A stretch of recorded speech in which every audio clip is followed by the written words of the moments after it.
Microsoft word के बाद जो चैप्टर हम लोग को पढ़ना है वो है माइक्रोसॉफ्ट एक्सेल। एमएस ऑफिस के सबसे मजबूत एप्लीकेशंस के तौर पे मैं माइक्रोसॉफ्ट एक्सेल को लेता हूँ। माइक्रोसॉफ्ट एक्सेल जो है वर्ड से इन्हांस जो काम होता है उसके लिए यूज़ होता है। मैं आपको बता दूं कि एक एप्लीकेशन का कुछ लिमिटेशन होता है। वर्ड का लिमिटेशन की अगर बात करें तो वर्ड का काम था डॉक्यूमेंटेशन का, और डॉक्यूमेंटेशन के काम में जब हमको टेबल बनाना होता था तो रो एंड कॉलम्स डाल के हम लोग टेबल बना लेते थे। लेकिन जब हमें बहुत ज़्यादा डेटा रखना होता है तो वैसी स्थिति में वर्ड का टेबल या वर्ड सूटेबल नहीं होता है। ऐसी स्थिति में एमएस एक्सेल का प्रयोग किया जाता है। आप बहुत बार सुने होंगे डाटा एंट्री का काम, बहुत सारे ऑफिस में डाटा एंट्री का काम होता है और लोग डाटा एंट्री से रिलेटेड नॉलेज लेना चाहते हैं। तो डाटा एंट्री सीखने के लिए सबसे पहले डेटाबेस कैसे बनाया जाता है ये समझने के लिए हमें एमएस एक्सेल को समझना होगा। तो एमएस एक्सेल हम लोग का अगला चैप्टर है। मैं आपको जूम कंप्यूटर आपको एमएस एक्सेल के छोटे छोटे बारीकियों को बताएगा और फिर एमएस एक्सेल को बढ़िया से कैसे आप इसको यूज़ करेंगे, क्योंकि एमएस एक्सेल एक खुद में बहुत पावरफुल एप्लीकेशन है। तो एमएस एक्सेल के बारे में अगर आपको जानना है तो आपको 6 बातों को जानना होगा। सबसे पहले what is it, introduction of MS Excel, MS Excel के परिचय को जानना होगा। दूसरे नंबर पे आपको जानना होगा how to start MS Excel, MS Excel को कैसे स्टार्ट करेंगे। उसके 2-3 तरीके हैं, वो आपको पता भी है और मैं बता भी दूंगा फिर से। और तीसरे नंबर पे आपको जानना है एलिमेंट्स ऑफ एमएस एक्सेल। जब भी हम किसी एप्लीकेशन को पढ़ते हैं तो उस एप्लीकेशन में शब्द जो आता है, यूज़ होने वाले जो वर्ड्स आते हैं उनको हमें समझना होगा, क्योंकि वो टर्मिनोलॉजी है और वो जब हम समझते हैं तो हमारा काम आसान होता है। तो एमएस एक्सेल के एलिमेंट्स को हम समझेंगे, मेनू एंड कमांड्स के अरेंजमेंट को समझेंगे। एक्सेल में मेनू क्या क्या है, क्या क्या टैब्स हैं, कितने कमांड्स हैं, कौन कौन से कमांड्स यूज़फुल हैं। बहुत सारे कमांड्स ऐसे हैं जो कॉमन कमांड्स हैं जो एमएस वर्ड या एमएस ऑफिस के पार्ट है, एमएस ऑफिस के सभी एप्लीकेशन में ऑलमोस्ट पाए जाएंगे। तो उन कॉमन कमांड्स को भी देखेंगे और कुछ कमांड्स ऐसे हैं जो स्पेशल हैं जो एमएस एक्सेल में ही पाए जाएंगे। जैसे फार्मूला बार एमएस एक्सेल में ही पाया जाता है, वर्ड में नहीं पाया जाता, पावर पॉइंट में नहीं पाया जाता। तो हम इसकी बारीकियों को समझेंगे क्लासेस में। उसके बाद हम लोगों को मेनू एंड कमांड्स के समझने के बाद हम लोगों को कुछ लैब वर्क्स करना है, कुछ डेटा एंट्री करना है, कुछ फार्मूलाज अप्लाई करना है, चार्ट बनाना है और बहुत सारी चीज़ों को करते हुए आगे बढ़ना है। एमएस एक्सेल में लैब वर्क्स करने के बाद हम उससे रिलेटेड कुछ क्वेश्चन आंसर्स को डिस्कस करेंगे। यदि आप किसी एक्सेल के जानकार व्यक्ति से मिले और वो आपसे कोई प्रश्न पूछे तो आप उसका उत्तर दे सकें, और यदि आप किसी से कोई सवाल पूछना चाहें तो पूछ सकें। अगर आप इस 6 टॉपिक्स को क्लियर कर लेंगे तो एमएस एक्सेल आपका क्लियर हो जाएगा। अब बात को समझना होगा कि एमएस एक्सेल के हेरिडिटी को समझना होगा, एमएस एक्सेल आया कहाँ से। तो हम लोग शुरू करते हैं यहाँ से कि सबसे पहले कंप्यूटर के 2 पार्ट होते हैं, एक हार्डवेयर पार्ट होता है, एक सॉफ्टवेयर पार्ट होता है।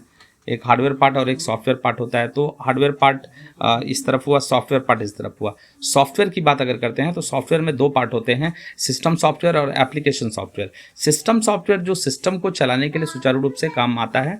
सिस्टम सॉफ्टवेयर में ऑपरेटिंग सिस्टम आता है, कंपाइलर आता है, लैंग्वेज ट्रांसलेटर्स आते हैं, यूटिलिटीज़ आता है। अब आइए एप्लीकेशन सॉफ्टवेयर। तो वो सॉफ्टवेयर जो यूज़र के काम में आता है, यूज़र जिसको काम में अपने लेता है, उसको हम लोग एप्लीकेशन सॉफ्टवेयर कहते हैं। तो एप्लीकेशन सॉफ्टवेयर की एग्जांपल्स की बात करेंगे तो एमएस ऑफिस एक पैकेज है। एमएस ऑफिस याद रखिएगा, माइक्रोसॉफ्ट ऑफिस एक पैकेज है जिसको बिल गेट्स ने बनाया था, माइक्रोसॉफ्ट कंपनी ने बनाया था और जो पूरी दुनिया में बहुत फेमस है। हम लोगों को पूरा का पूरा माइक्रोसॉफ्ट पढ़ना है। Word, Excel, PowerPoint, Access Microsoft का सबसे प्रयोग में आने वाला एप्लीकेशंस है और उसके तहत हम लोग एमएस एक्सेल की पढ़ाई कर रहे हैं। एमएस एक्सेल में अब जो है माइक्रोसॉफ्ट ऑफिस में वर्ड है, एक्सेल है। एक्सेल की बात करते हैं। जब आप एक्सेल को ओपन करते हैं तो जो सबसे पहला स्क्रीन, प्राइम स्क्रीन आपको प्राप्त होता है उसको वर्कबुक कहते हैं। क्या कहते हैं? वर्कबुक कहने से क्या होता है? बहुत सारे पेजेस होते हैं। उसी तरह से वर्कबुक में, एक्सेल के वर्कबुक में बहुत सारे सीट्स होते हैं। कितने सीट्स होते हैं? तो बाय डिफ़ॉल्ट मतलब बिना छेड़छाड़ किए हुए अगर देखेंगे तो आपको 3 सीट्स मिलेंगे, सीट 1, सीट 2, सीट 3। और अगर आप उसमें प्लस क्लिक करते जाएंगे तो और भी सीट्स लॉन्च होते चला जाएगा और ये इसकी संख्या 256 सीट्स के बराबर होती है। 256 सीट्स उसमें आप इंसर्ट कर सकते हैं। यही वजह है कि बहुत ज़्यादा सीट्स होने की वजह से, और अगर रो एंड कॉलम्स चलिए सीट्स को, अगर हम सीट 1 को क्लिक करते हैं तो सीट 1 को क्लिक करते हैं तो उसमें रो एंड कॉलम्स आपको मिलेगा। आप एक्सेल को जब भी देखिएगा तो उसमें इस तरह से कॉलम्स बना होता है, इस तरह से रो बना हुआ होता है, और इन दोनों के बीच को जो इंटरसेक्ट करते हैं तो एक छोटा सा जो एरिया बनता है वो दैट इज सेल, उसको सेल कहते हैं। तो MS एक्सेल में नंबर ऑफ सेल्स बहुत ज़्यादा है क्योंकि नंबर ऑफ कॉलम्स बहुत ज़्यादा है, नंबर ऑफ रोज भी बहुत ज़्यादा है। अब जितने भी सेल्स हैं उस सेल्स में हम लोग डेटा एंट्री कर सकते हैं। अब डेटा कितने तरह का होता है, तो न्यूमरिक डेटा होता है, अल्फ़ाबेटिक डेटा होता है, न्यूमरिक डेटा, अल्फ़ाबेटिक डेटा, और बहुत तरह के डेटाज होते हैं, वो हम लोग आगे समझेंगे। अब है कि MS एक्सेल जो है, MS एक्सेल के अंदर वर्कबुक है, वर्कबुक के अंदर सीट है, सीट के अंदर रो एंड कॉलम्स है।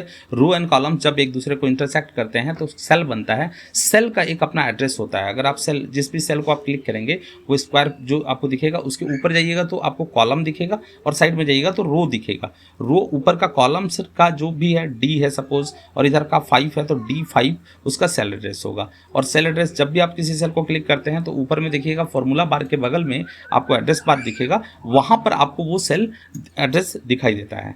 तो MS एक्सेल एक गेम है सेल्स का, और इसको स्प्रेडशीट कहते हैं। ये बेसिक इंट्रोडक्शन हुआ, बेसिक परिचय हुआ MS एक्सेल का। हम लोग MS एक्सेल में इसके बाद वाले वीडियो में इंट्रोडक्शन सेक्शंस पढ़ेंगे, उसके बाद हम लोग हाउ टू स्टार्ट पढ़ेंगे, हम लोग उसके आगे जो पढ़ेंगे वो पढ़ेंगे कि उसके एलिमेंट्स कौन कौन से हैं, कौन कौन से टर्मिनोलॉजी हैं, कौन कौन से शब्द हैं जो हमें जानना है MS एक्सेल में। उसके बाद हम लोग को MS एक्सेल्स में लैब वर्क्स करना है, बहुत सारे छोटे छोटे बड़े बड़े काम करने हैं जिसमें कैलकुलेशंस आता है, फॉर्मूलाज आता है, और हम लोग बहुत सारे रिजल्ट ओरिएंटेड लैब वर्क्स करेंगे। लैब वर्क करने से आपको बहुत सारे फॉर्मूलाज और बहुत सारे टूल्स क्लियर होंगे। उसके बाद हम लोगों को उससे रिलेटेड क्वेश्चन आंसर्स करना है। तो ये फर्स्ट वीडियो है MS एक्सेल के लिए, और इसमें हम लोग एक्सेल का संक्षिप्त परिचय लिए हैं। अगला वीडियो आपको YouTube पे मिलता जाएगा। ये पहला वीडियो है और आप इसको एंजॉय कीजिए। दूसरे वीडियो के लिए थोड़ा सा वेट करना है।